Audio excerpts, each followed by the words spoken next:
Meanwhile, let's change gears. Republicans in Congress fighting back against the Biden administration's proposal that could boost critical race theory in schools.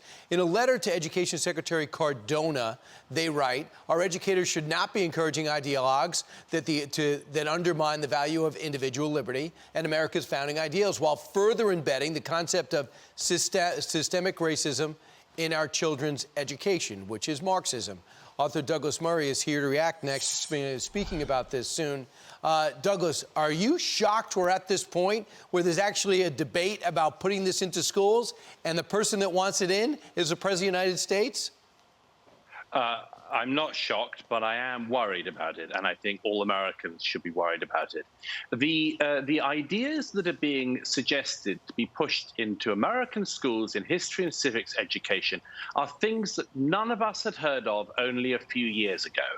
You know, a few years ago, nobody had the idea that we should pretend that America had been founded in 1619. Yet here we are in 2021 with a suggestion from the American government that this should actually be taught in schools. A few years ago, nobody had heard of Ibram Kendi and his crazy ideas and self-definitions about exactly what racism is and isn't. But here we are in 2021 with the idea that American children should all be taught about Kendi's work, as if it's an established body of work which everyone agrees on. So it's very worrying. And I'm very pleased indeed to see GOP leaders pushing back against this so firmly. You know, Douglas, I just hope it's the majority of the country that understands it and what we're up against. And I just know that Joe Biden's been doing this since 1975. He's never talked about this. All of a sudden, it's his mission. Who's pulling the strings? Right. Who's saying? I mean, this is squad-like. The squad has not been the mind meld of the Democratic Party until now. Yeah, everybody in America is being encouraged to pretend that they've all changed their minds and they've all changed the history and we've just got to get with the program. And this isn't true at all.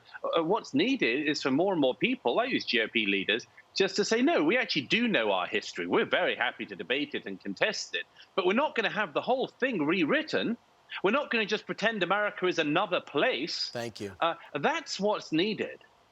Right. It's amazing. Our enemies used to be on the outside. Now they're on the inside. You're going to give a speech to the Heritage Foundation about cancel culture.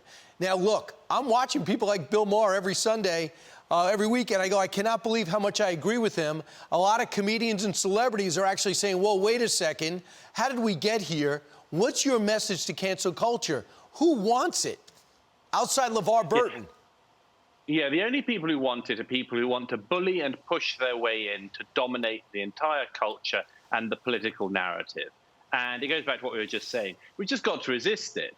We, ordinary Americans, writers, everybody's just got to resist it. They've got to say, we're not going to have you completely change our culture and our understanding of ourselves. I want more Americans to stand up. A lot already have been standing up. The more, the merrier. Lastly, just real quick, LeVar Burton says it's called not cancel culture, consequences culture. Finally, society's holding you accountable for what you're saying. What do you say to that mindset? Well, I'd like to hold those people responsible for what they're saying. They're making a whole load of stuff up. They're lying about America. I'll hold them responsible. Good. If they want consequences, we can do it every way. You got it, Douglas. I know it'll be a great speech. Thanks so much for joining us today. Thank you.